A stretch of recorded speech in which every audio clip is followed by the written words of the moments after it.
Definitely feels a weaker Knights are coming into this one against Fnatic. It's the upper bracket final. Whoever wins this solidifies third place overall in the playoffs. The loser, however, will have to go down and face Cyclops, which, I mean, dare I say, is a scary prospect as it is, but know how the Titans can fall, that is for sure. We are going to be straight into the ban phase here. Fnatic with a Ying ban. So that's the first one to kick us off. I don't mind that. Yeah, look, I like that. We've definitely seen some Ying play come out of Knights. I think in particular on Oregon, it's one map they have leaned into that Ying quite a lot. So I don't mind that, but this is the disclaimer we're going to have, at least while watching this first map, Manic, is how are the Knights going to change their playstyle to suit the fact they have Picnic subbing in? Because sometimes it's not good to just go one for one with what you normally do and have the sub try fill the roles that they're replacing. Sometimes it's good to just loosen up a bit and play a little different, a little unpredictable. So it really could work in the Knights' favor in that regard. The other thing that destabilizes, of course, Fnatic would have been doing VOD reviews and prep based on the way Knights play with their normal roster. Again, if Picnic isn't just straight up filling a role, it really might throw Fnatic completely off. You just don't know. I guess the one thing we can say that might give it a little bit of credit is we're going to find out. That's just as it is. As we start this best of three, there's a little bit of a doubt in the mind for Knights. We've obviously told the story that it is still possible. Picnic is still a very good player and can still hold his own. Coming up against a Fnatic that have found some really great form toward the end of their season, it does start to worry me a little bit. I mean, coming into the playoffs, they 7-0'd T1, they 7-1'd Talon. And from there, I mean, if you look back, Fnatic haven't lost a game in 4 series. So, you know, granted, they're all best of ones. That really does lean heavily into them in form. And in doing so, it is going to be concerning. But let's not hold reservations for too much longer. Let's just get into it. Yeah, and as we get into it, I just want to bring up another little storyline for everybody to enjoy here. The team that Stiggs came from before he joined Fnatic was the Knights. This is his old roster. He hasn't had a chance to actually play against them, nor have they had the opportunity to punish him for leaving, if you want to call it that. So I'm sure it's going to be a really interesting little experience for both rosters in this occasion. Probably more so Stiggs, because being the departee, you know, it does add that little extra spice to the game.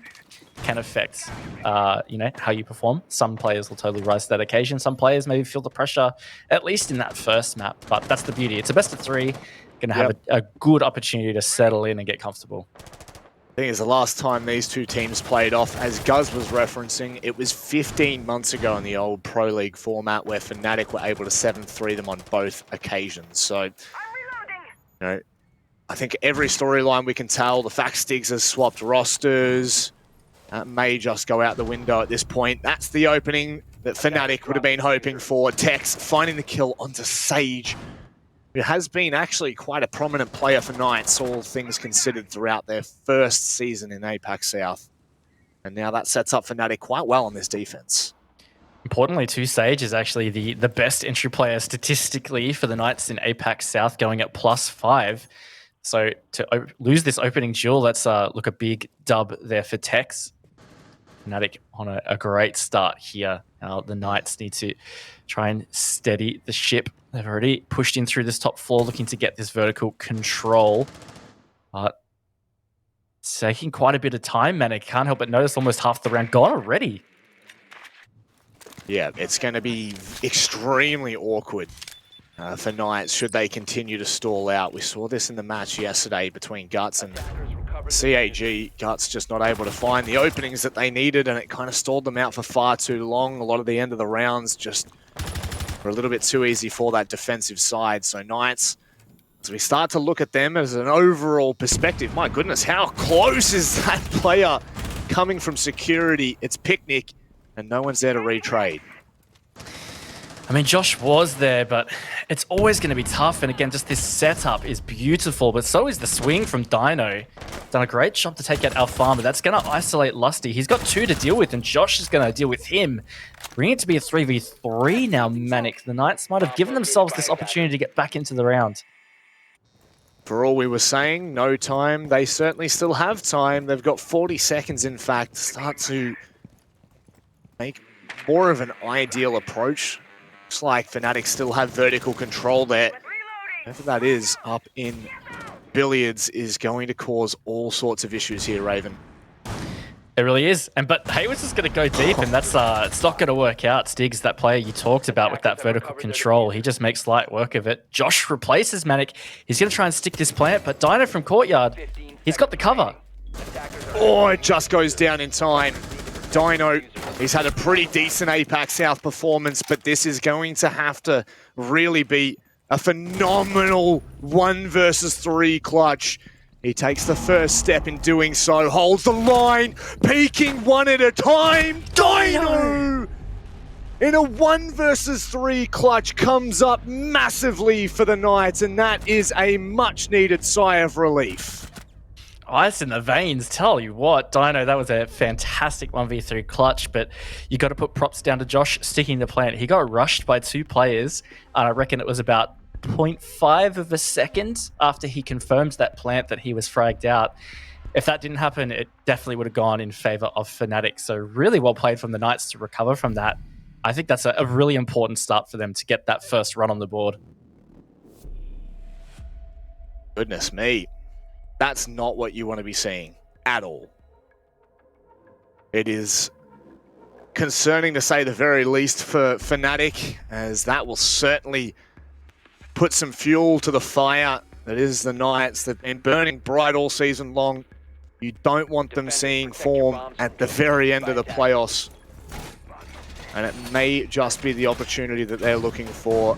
I mean, you know, just touching on Dino very quickly, that's a 4K in the round with a 1 versus 3 clutch. Now, Dino in previous seasons, you know, you look back to OCN, 6 Masters, wasn't what we would particularly say a standout player for Knights, as he is one of the more vocal players. He's probably, I would suggest, the leader on the team. But this season, he has just been a completely different beast, and it is really something that's, I think, highlighted in this playoff could be a major concern for Fnatic if he gets on a roll. I have to agree with you there, Rob. Honestly, Dino has been a great player for the Knights this stage. It's true, you know, he was playing more hard support roles. Definitely saw him playing a lot of Hibana in previous stages, I believe, and didn't feel like he was particularly well utilized. But it's been great in stage 1. Now, yes, you just saw that. Tex absolutely demolished on that spawn pick. It must have been by Sage, and that's another really good start for the Knights. Maybe they're starting to build some momentum. Oh, look at this peek coming from the back of Sunrise there, the window. That's exactly what the doctor ordered for Fnatic. Love the combination of Mag on the pulse, delivering the intel to Stiggs, and the swing. It's all too easy. And a very prompt trade is exactly what is really needed in this occasion. But Sage, man, my goodness, unrelenting so far. That's 2 kills in this round alone, one of which being the opening. I think what's so important too is it really looks like the Knights, they're not feeling the intimidation. They've started pretty confidently. Sure, round 1 was a little shaky, but this is great. They've really gotten in. Sage getting those 2 picks, really big. Josh backs it up for another. This is Fnatic falling to pieces. Only 2 players remaining. And the Knights are going to have to be feeling this form right now. I like this from Alfama. Going for a bit of a risky play, see what he can get given. He's going to go for the deep run out, and unfortunately, with the new timer, it doesn't really allow those kind of plays. Alerted to the position now. Stiggs has a lot to do. The issue is always going to surround how much time Knights have left for themselves to really make this work. Stiggs needs to take some isolated one-on-ones here. As he does so, overexposes himself to the double window, trying to peek through to Aquarium. You need to take risks in a position like this, and unfortunately, they do not pay off. Knights, that's a very convincing round with 4 players still alive. Yeah, look, seriously great to see that from the Knights again. Not looking to feel affected at this stage by Picnic in the roster, but it is what it is. 2-0 up on Coastline here on the attack is a good start. Fnatic, you know, they've also been putting up some solid form. The first round was great from them, just letting it slip by though. That one not so great. Not so much. See a picnic in a hot second. Really interested right now. I think one of the big points that we will probably, that I need to highlight, I think that needs to be said. I need to highlight the fact that when you look at the rosters in pretty much the entirety of APAC, right, you have one player that is just incredibly nutty on, in the kill department. For Elevate, it's Napew. You look at the Chiefs, it's Worthy. For Cloud9, it's Envy. For Cyclops, you're probably looking more to Black Ray. And really wish could have been a VO3, but look, it is what it is. They've made it through here. Fnatic have a point to prove. You talked about their year last year. I think for them, it was a really tough year. Just mentally, they were prepared to move to Japan. They joined APAC North. They couldn't quite get there because of the pandemic, very obvious reasons. And it just felt like there was just so much frustration baked into the year for them. So to come into 2021, they've brought on Alfama. It's a refreshing lineup for them. You've seen it throughout the stage. They have just grown and gotten stronger and stronger. We're starting to see some of that old Fnatic that we loved to have seen. You're right. This is their chance to book that in, to get third in the stage 1 of APAC Playoffs would be a big feat for them after what they've been through. And of course, when we look at the bracket as it is, obviously we have stage 1 champions, which will be decided after this matchup between Elevate and Cloud9. But for all intents and purposes, Fnatic, if they're able to win this, will come out the victor of the playoffs, if that makes sense, because that next match is technically one that sits on its own. Neither Elevate nor C9 have had to play any of these other teams in this playoff, so most definitely it would be something that Fnatic could hold true, hold high, and be, I would say, decently impressed by. But we're getting back into it. Appreciate the patience, ladies and gents, and we are really starting to tell that story of, the inconsistencies for Fnatic throughout 2020, the rise to form, if you will, toward the end of this stage 1. But so too, Knights have really risen to their own form in APAC South and also in OCN. So it's a beautiful story no matter which way you look at it. But Fnatic, they are definitely going to need to turn those back burners on. That pilot light is lit. Just need to see it's need to see a little bit of fuel added. Loving this absolute stalemate right here. Stiggs is in a very tough position. So many angles watched for his rotate out, but he actually does manage to make it out. There are about 3 Knights players that could have shut him down. Didn't happen. Mag was there to back up his jump in, but they progress. Now, site is, of course, Kitchen. Haven't seen this yet from Fnatic, but it looks like a very spread, very fluid kind of setup. But what's important here is that the Knights have taken vertical control and they've taken the opening picks. Stiggs answers back, though. Yeah, this is really nice from Stiggs. That's 2 rounds in a row that he has replied to the opening pick from Knights. And funnily enough, both of those rounds, it has been Dino who he's found. So you can definitely be thanking Stiggs if you're a Fnatic fan right now. Both rounds, evening out the odds. There's still a lot more to do in terms of that department for Fnatic, though, as Knights have slowly but surely started to extend their reach over coastline. Attackers have located a bomb. Absolutely. And now seeing that they have some vertical control, also very critical. Now Mag is dancing with fire here. Concussed twice on White Stairs as a player in Courtyard to potentially cut him off. It's Hayward playing patient, but Mag is going to dip down through security. It's going in towards another Knights player in Blue Bar, but this could be very critical if they aren't able... Oh my god, Hayward and Stiggs right next to each other, and Hayward catches him off guard. That could have been big for Stiggs if he found that pick. Yeah, it's really awkward. Hayward still not knowing where Mag in fact was. Mag has rotated since through to Blue Bar to find a bit of a flank, and that is just really nice from Knights to respond in kind. Tex, it's your turn to step up for Fnatic now. Been unbelievable so far in the playoffs, and that could have been a first free kill, but unfortunately he has lost that opportunity, and now he's got the opportunity to jump into Courtyard right now. That's unbelievable from Tex. He's denied at least Picnic finding the trade, but he cannot deny the plant. That was awfully close to Tex confirming that. But it's not to be, and Knights go up 3-0 here at the start of Coastline. That's, look, I'm really glad you said it out loud. 3-0 up with Picnic subbing in. Look, I don't want to rag on Picnic too much, but it's a sub player for a pretty big game. You would think this has an effect on potentially the mindset or the comms coordination, regardless of the Knights. But the fact is they're actually doing really well on attack on Coastline.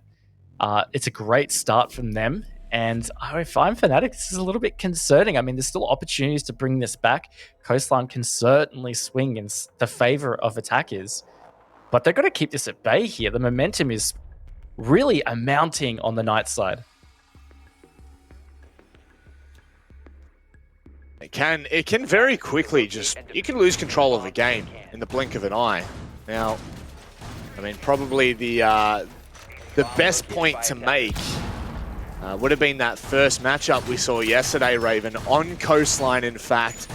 You know, Cyclops, they looked so strong. They went up 5-1 in the first half on their attacking side, only to be 6-0'd when they swapped sides. And the thing that is just so bizarre to me about that, like, obviously a 6-0 is an incredible effort from Guts. That is ridiculous. There's not many times you will ever see that.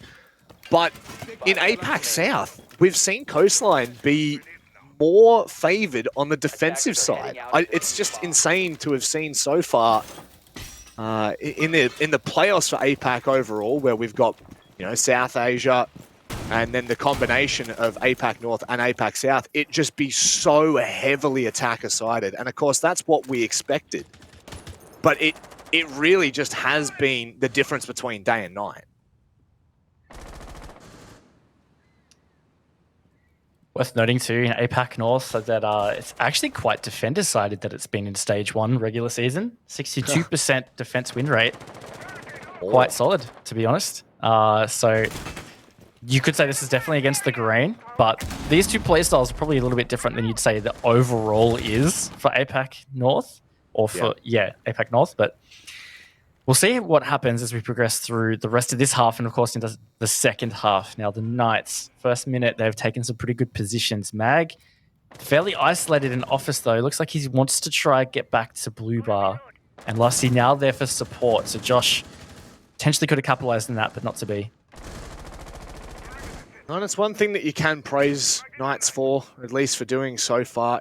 It's not like they're going out of their way and putting themselves in danger. More often than not, they've been finding these opening picks, and Stigs has been finding a trade in a completely different part of the map. Now, this is a little bit different from what we saw Fnatic in the first round that they played on that bar defense. It's looking a lot more turtled. You've only got one player at the moment, two extending with Lusty just in kitchen, Tex all the way out in toilets. So Knights just need to be cautious right now. Still not finding a pick. Doesn't bow favorably as this time starts to continue to be waste. And, oh, Dino fortunate to get away with that fight. Tex coming out the better on that occasion. I feel like the Knights have just opted to go direct, and here they are. They're going in for this plant. A bit of a bait, it looks like. First smoke babe's going to come out.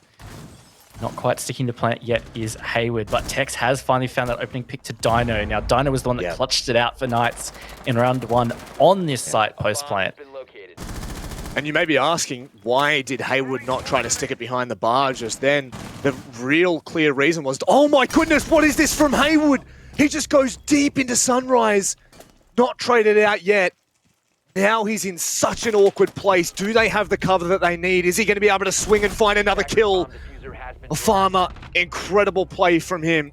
And now Josh, with such little time, you may just be stat padding here because I don't know whether Fnatic are going to give you the opportunity to. He is clearing this out left, right, and center. There's a player above Alfama low on the site. If he can find this kill, it may be on, but just with too little time remaining, Fnatic, they hold on by the skin of their teeth, and that is so scary. That was scary. It's like Josh just turned on training grounds for the last 10 seconds. Unbelievable. But well played from Fnatic to have retaken that vertical, or to held the vertical at the end there. Was always going to be tough for Josh. He could have tried to stick the plant, but it would have been a very easy counter for Fnatic. But credit to Fnatic, they really stood up. They stopped that real aggressive play from Hayward. I like the decision from Hayward, but at the end of the day, the Knights didn't quite react to back him up. They didn't trade out those positions through Sunrise to try and actually gain that control, and that's where it really fell apart for them. But some really good decision making from both parties here, and it's good to see Fnatic get their first run on the board. Now, one thing I was touching on just then was Hayward obviously trying to go for that plant behind blue, and I was starting to preface a bit of a point there before he just went nuclear and decided to jump through a rotate hole. But one of the main reasons we saw Hayward be denied that plant at the back of blue was Dino was the person holding lobby. So as long as you can hold lobby, you have somewhat of an opportunity to go for the plant behind blue bar, because you've got the cover of bar, and the only way you can get killed is from that double door there in courtyard. And the second Dino died, Knights had completely lost that control. And I think Hayward was just caught in two minds. I don't mind the intention, because in all honesty, Raven, if Alfama doesn't find that pick on the player coming from Cool Vibes the single door, there is actually a really good chance that Knights are able to clear the site quite quickly and get somewhat of a safe plant down. So, you know, what could have been will now just have to be swept aside. And Josh, the big concerning part for me for Fnatic is Josh is feeling it right now, and he can really go off when it matters. Yeah, look, I'm really glad you brought up Josh, because I feel like he is a player that often, he's like a quiet achiever. He somehow gets these incredible stats, but they're kind of performances that I feel like just don't often get discussed. You know, he's one of those players that doesn't hit the massive flashy plays that you'll see a lot of highlights of, but he does consistently perform for the Knights. So to see him up and about right now, I think is really important for them, because look, let's not beat around the bush. Picnic has struggled so far in the attack half. I think they are feeling the effects of not having Juicy. But at the same time, as a team, I feel like the Knights are doing a pretty decent job. Definitely be said that if Fnatic can swing this back into a 3-3 half, all their efforts in the first half will pretty much go to waste. That is Knights I'm talking about. So they will ensure right now that the second attempt on Hookah does not go unanswered. And Lusty, speaking of unanswered, Josh, the killers come in. There's no trade there for Knights, and they continue to hold this very, very deep roam control from Fnatic all the way over in Pen. Knights haven't really been able to do anything about it just yet. No, but there's some pretty deep positions held here by the Knights. So close is Picnic to finding this pick on the text. He is about 3 centimeters away from peeking into this line of sight here. Picnic seems pretty aware. Look, this is a great cutoff at 90. It means that these two players have to either take through luggage or come back through music. And that could be big, but Picnic misses that opportunity. Looks like he's going to swing onto Tex. Oh, he's not. Or is he? What? I'm so confused as to what Picnic is looking to attempt here. The smoke doesn't cover him enough. That's so fortunate. A bit of a spray, a fortunate spray, and that will give them an opportunity back into this round, Raven. Is it enough time, though? Yeah, only 30 seconds. Great point. Not much time and not much control from the Knights. Stiggs capitalizes as Mag gets downed. This is going to be a tight little execute here, Manic. Yeah, Picnic's been caught as well by the flank coming in from Lusty, and now it's all on a Sage who manages to find the opening pick, and now into a 1v1. Lusty can sit back, they can play for time here. The reinforced wall will give him protection. He's somewhat seen in that single door. Sage is still going to stick this. I really like this. He's given himself the best opportunity at winning this clutch. Lusty edging around the corner, bit by bit, clearing out any particular placing. Sage now just needs to hold on, can't play for time, is going to need to win his one, and that he does. Swings through the rotate of the Cool Vibe stairs and puts Lusty to bed. My goodness. The Knights players are coming in massive when it counts. They are, and I think that's what's really big about that round in particular. It's off the back of a pretty strong round of the double bars held by Fnatic, and also that round in particular, I felt like Fnatic played really well, some really good positioning, and they were trading it out with the Knights. You know, that always favors the defense, because at the end of the day, the clock is the sixth man for the defense. You can trade out, and if the attackers don't get a plant or the eliminations, well, then it's round over. But that was just big. Sage played it perfectly, sticking that plant, as you pointed out, Manic, and then just the great positioning at the back of the couches in hookah. Love that from them. And it's just the Knights stepping up and answering these challenges from Fnatic. It's insane. I feel like we really don't see it all that much. Where the diffuser is stuck at an early rate. You know, a lot of the times the attacking side will go to fake that diffuser. In which case, you know, Lusty's got one of two choices. With 20 seconds left, you either let the plant go down, in which case we just saw what happens when you do that. Sage is able to then have free reign over the control of hookah, or you go in for the kill, in which case Sage could just jump off the diffuser, and then you're in a 1v1 with only a reinforced wall in between you, with a door open and two rotates open. It's a very dangerous place to be. I think Sage has played that with such calm thoughts and just composure overall. And now, Fnatic are staring down the barrel at a 5-1 first half.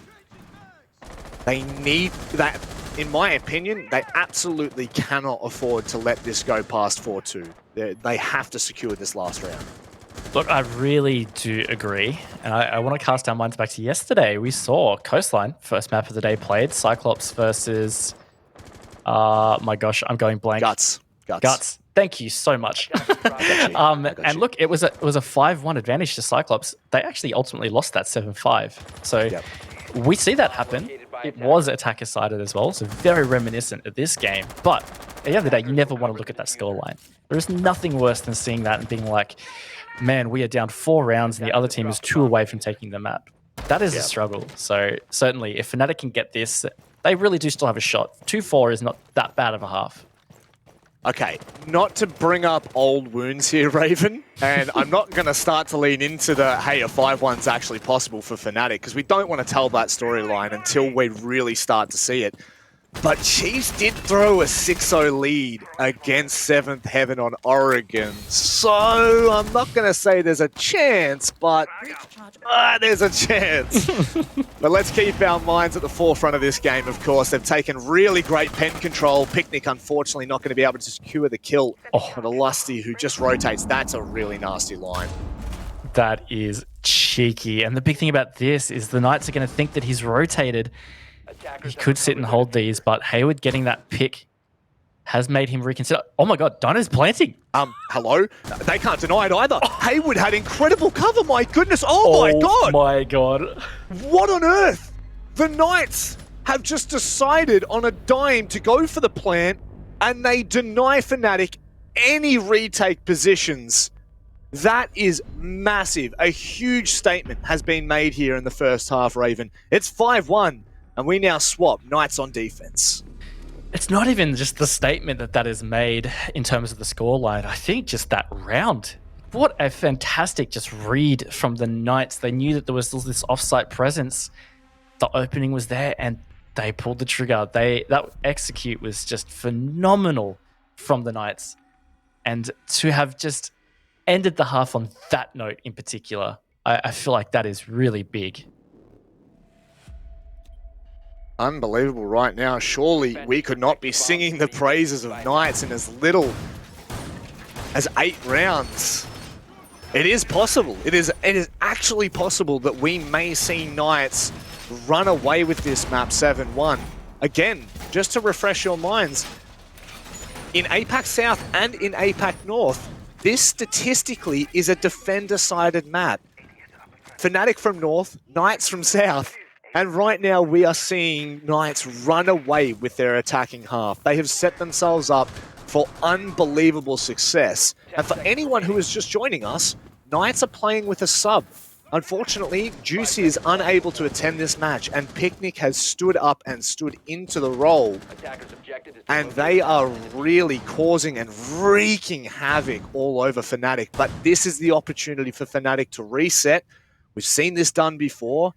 And it can be done again. Oh my word. Dino with a big opening pick onto Stigs. That's just through the front lobby doorway.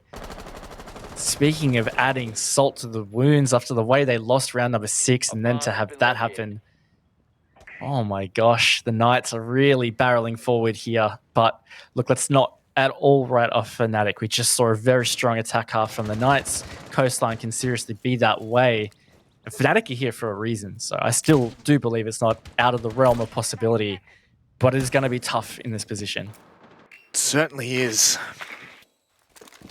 Could be very awkward for them to try and find a way back into this. Lusty at the moment.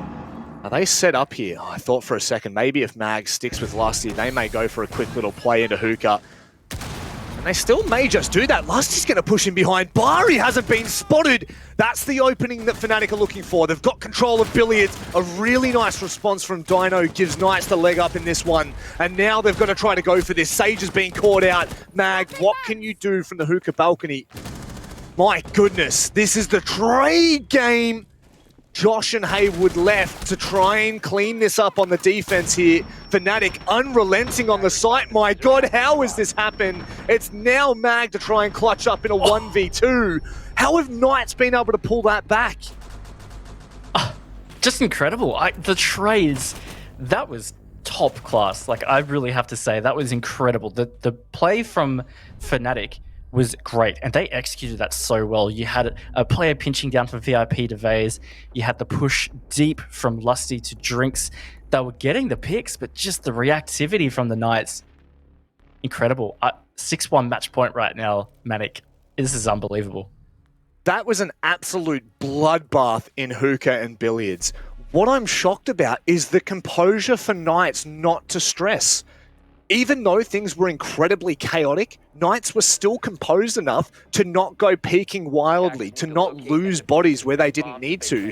And ultimately, it allowed Haywood to come back in and support that other player on site. This right now is a Knights that we have talked about for such a long time. The potential that they had as a roster. They started showing us that in APAC South. And now they're continuing it in playoffs. Arguably, the biggest moment of their careers right now is right here, right now, against Fnatic in the upper bracket final of the playoffs. Boy, oh boy. This is a very different landscape to what I was expecting from map 1. But hey, look, let's try and ground this a little bit. This is the Knights map pick, after all. We really don't have a lot of history of Fnatic, recently at least, on Coastline. So it could just be simply that it's a great map pick from the Knights to put 1 in the pocket. We'll have potentially a very different story on map 2, but map 2 will be map 2. Let's see how this one finishes out. But just want to equalize expectations here, at least that could be part of it. But long story short, Fnatic, they are on the ropes here on Coastline, Manic. They are. The knockout punch could come in round 8 from Knights. It's a kitchen defense. Spread few and far between. We know how important that vertical control, that top floor control is for the Knights in the defense. And right now, Fnatic have once more put themselves in an opportunity. Got a lot more to do. Stigs nearly falls to Sage, but gets away only just.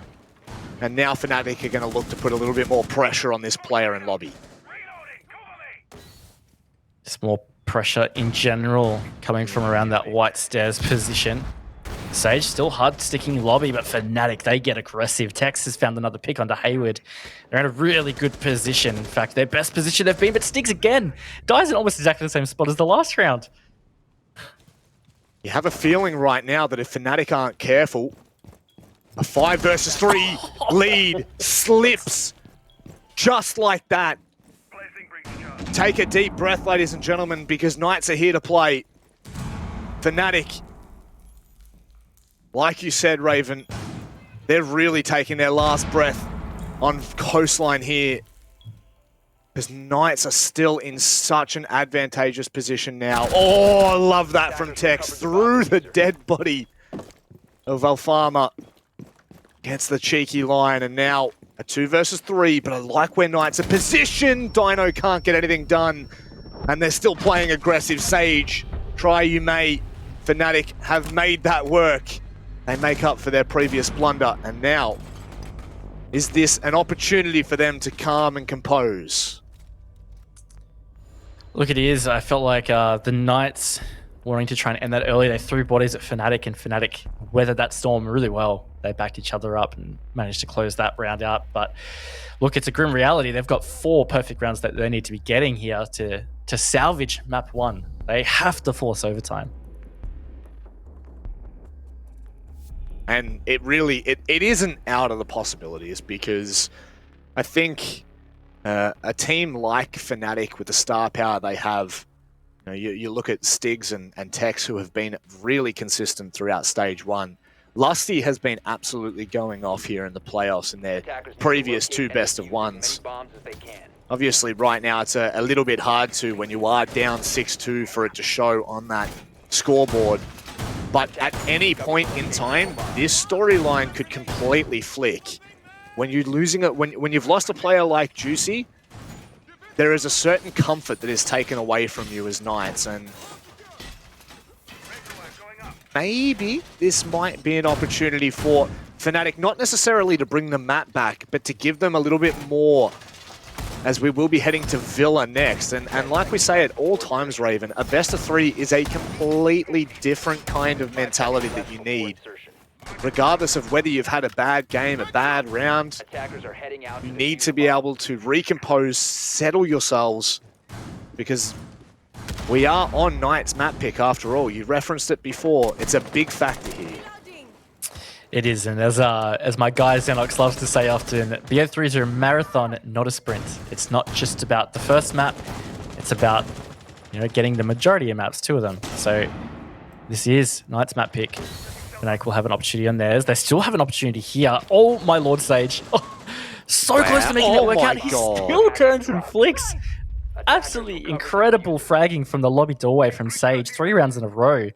Has he managed to find a pick here? This is just crazy.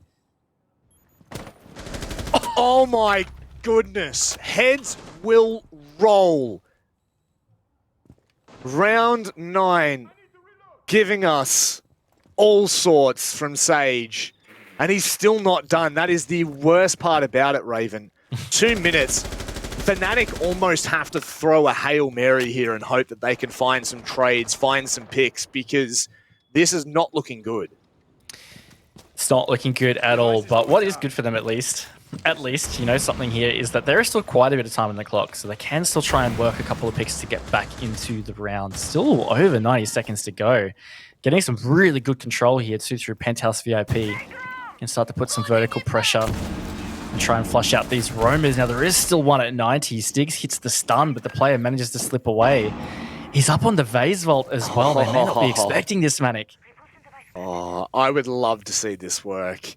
Not very often we see this utilized, at least in a point of view on stream, so this will be quite gnarly if Hayward can even find one. Don't forget, no matter the vertical control Fnatic have, it's going to be hard to keep it. They've only got 3 players.